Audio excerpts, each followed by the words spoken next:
Welcome to Season 2 of my podcast. I know Season 1 I didn't do a whole lot with it, but this season is going to be considerably different. Today, as of the very moment this podcast airs, is my 10-year anniversary of freedom from human trafficking.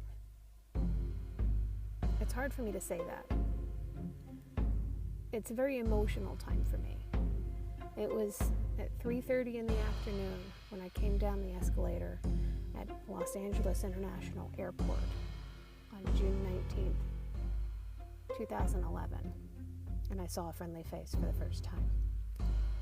Since then, my life hasn't exactly been easy, but I've managed.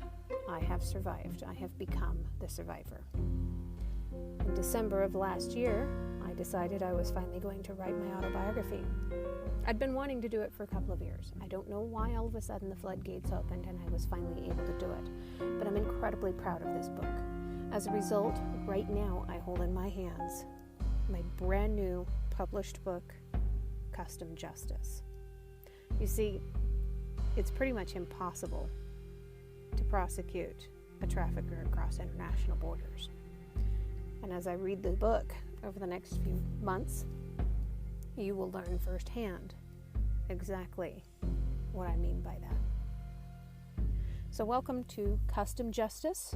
Tonight, I'm just going to be providing you with the intro.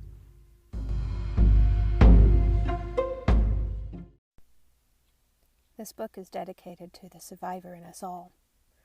The world can be a scary place, but as frightening as it is, there's even more wonder, joy, goodness, and love than the human brain can ever comprehend. Plus, it doesn't exactly hurt society to take down the bad guys. Hey, keep fighting. You got this.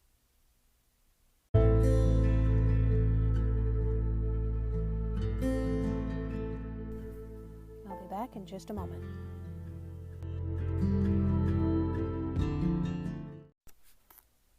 It's quite hard enough having to go through life pretending that I'm every bit as normal as the next person.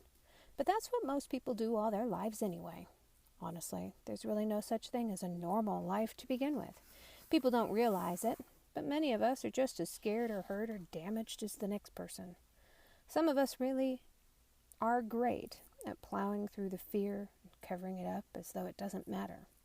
Others bend until they finally break, allowing the floodgates to wash over them and drown them in bad memories of an abusive past.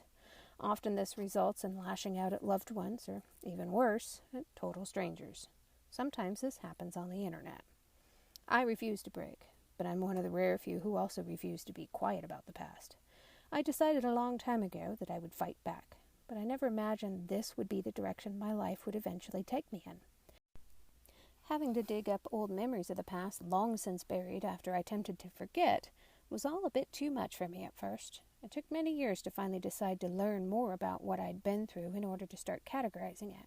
But once I did, there was a whole new world I'd never imagined would exist. I was dragged down into the depths of darkness, the likes of which I never could have envisioned. A dear friend of mine, upon seeing the original cover design for this book, told me that the photo looked like someone who was going to dinner on board the Titanic.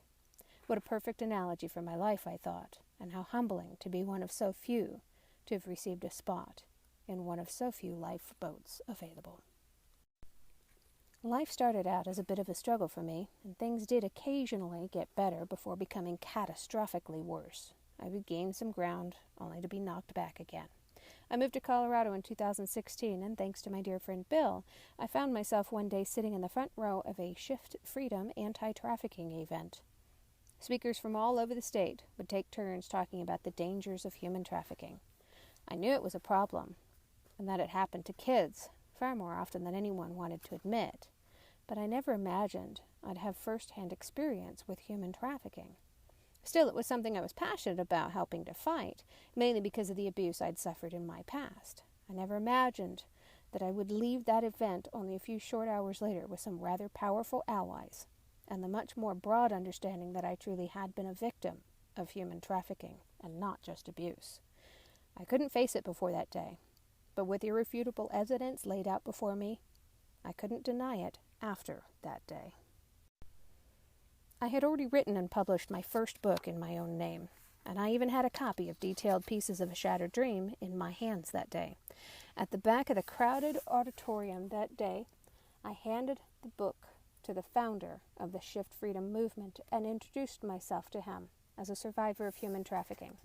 Since then, John DeYoung and his wife Krista have become very good friends of mine, and I've begun consulting for them on different anti-trafficking initiatives. In March of 2021, I was officially added to the board of advisors for the new direction Shift was taking with artificial intelligence software being built that can help educate the world on what human trafficking actually is. It took me the entire 20 years to figure out that I'd been trafficked 3 times. And it was a slow realization at that, not instantly realizing all 3 instances actually were what they were. I'm proud to be a part of this program because I know now that if it had existed 20 years ago, it likely wouldn't have taken me that long to understand what it was that I had survived. People often tell me that they're sorry for what I had to endure. I tell them every single time that I'm not. I found out recently that less than 2% of all human trafficking victims get the chance to survive. They often die of drug overdoses, they're murdered by their pimps, or, far more common than anyone might believe, they die by suicide because there's no other way out. Torture and control are at the very heart of manipulating a human trafficking victim. Most victims have a previous history of abuse. They're easier to manipulate from years of prior conditioning. The average age of a child in trafficking right now is between the ages of 12 and 14-year-old for girls, and between 10 and 13 for boys. They only have a 7-year life expectancy in trafficking. My life, as I explain it, is an anomaly. I was 18 the first time, 19 the second time, and a shocking 31 years old the third time. None of the incidents were linked in any way. I didn't understand what was happening because I had no knowledge of human trafficking at the time. I grew up in the era of stranger danger, but nobody ever explained that the worst danger of all, and the source of most traffickers, are the people we already know. They aren't strangers at all. But why would I not be sorry for what happened to me? Because I lived. Someone else in my place probably would not have. I have since built lifelong friendships with other survivors. How varied all of our experiences are. People ask me about the background of my survivor friends once in a great while, but I'm adamant about explaining to them that their stories are not mine to tell. If they want anyone to know what they're carrying around, they will share that information themselves. The only story that is mine to tell is the one that follows on these pages.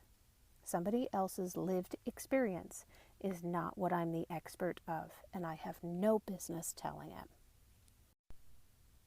My writing this truth has built walls between myself and any family I ever once had.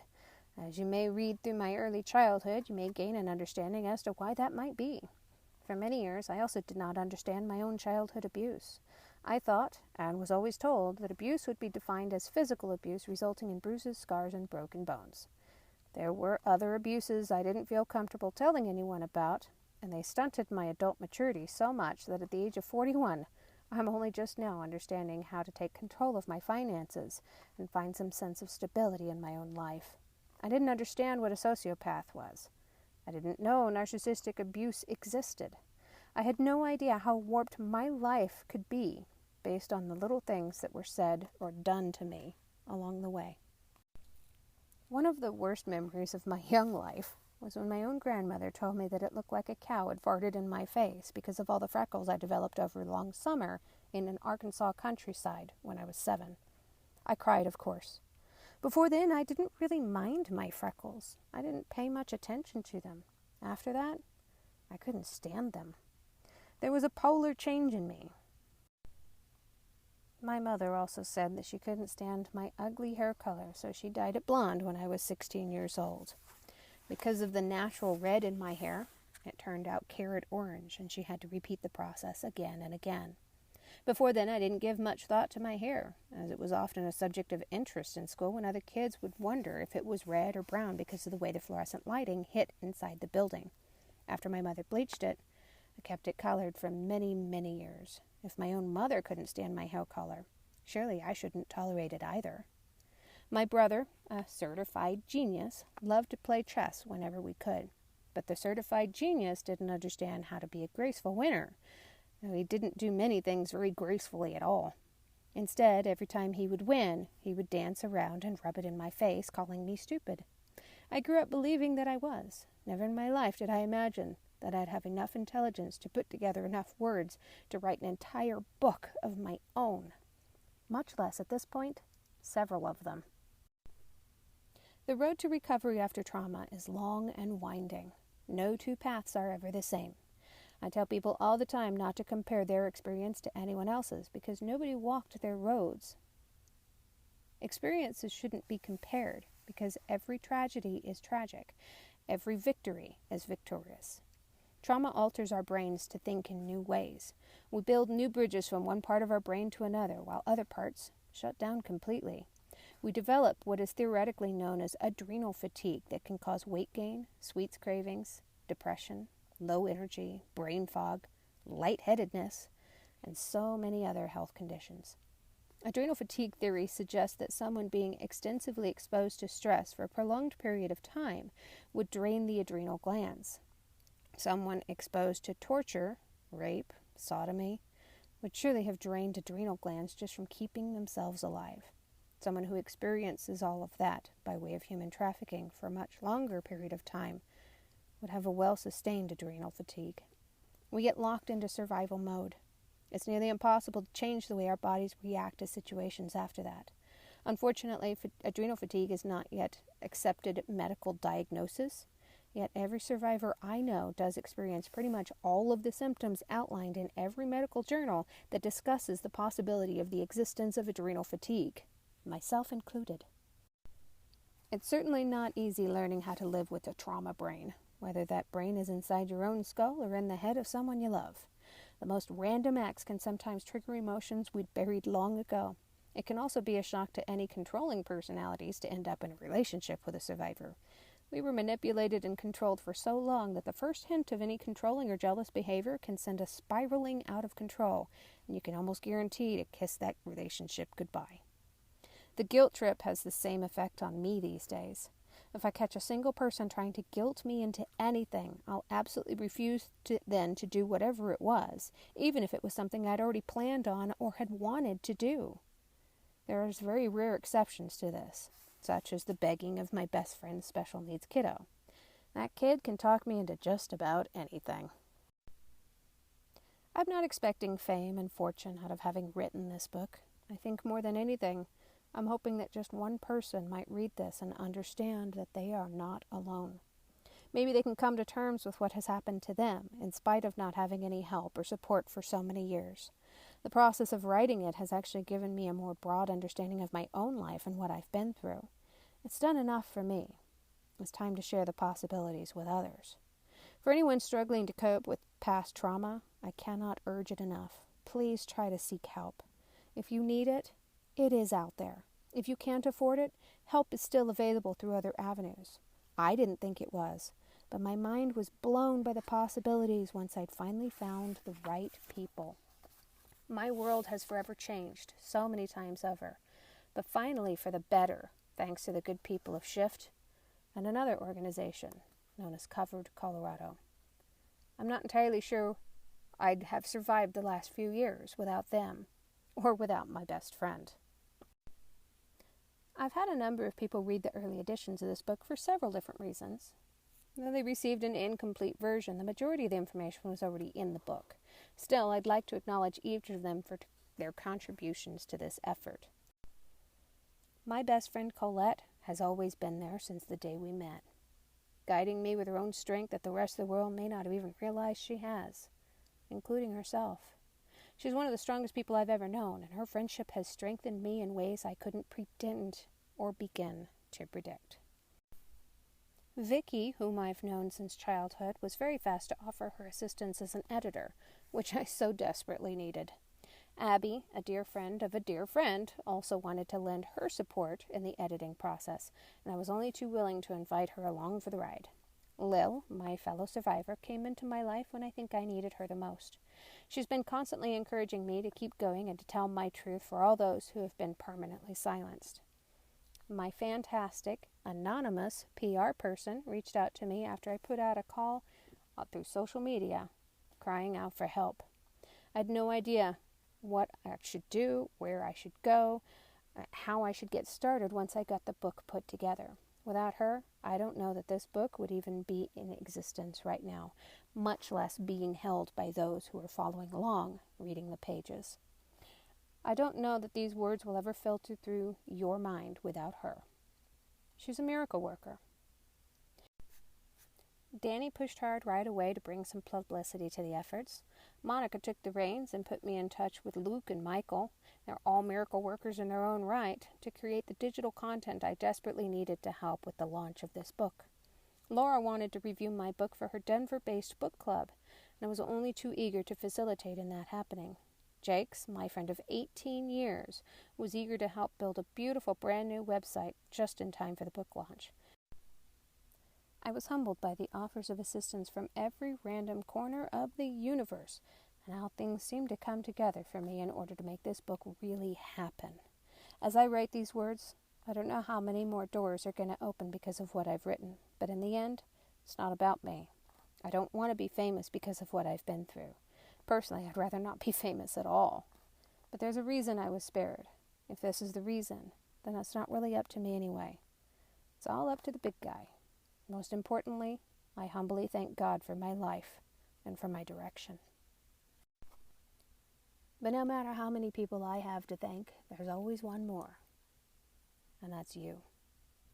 I want to personally thank you for taking the time to either read the book or to listen to this podcast. I didn't write this for me. I wrote this for you.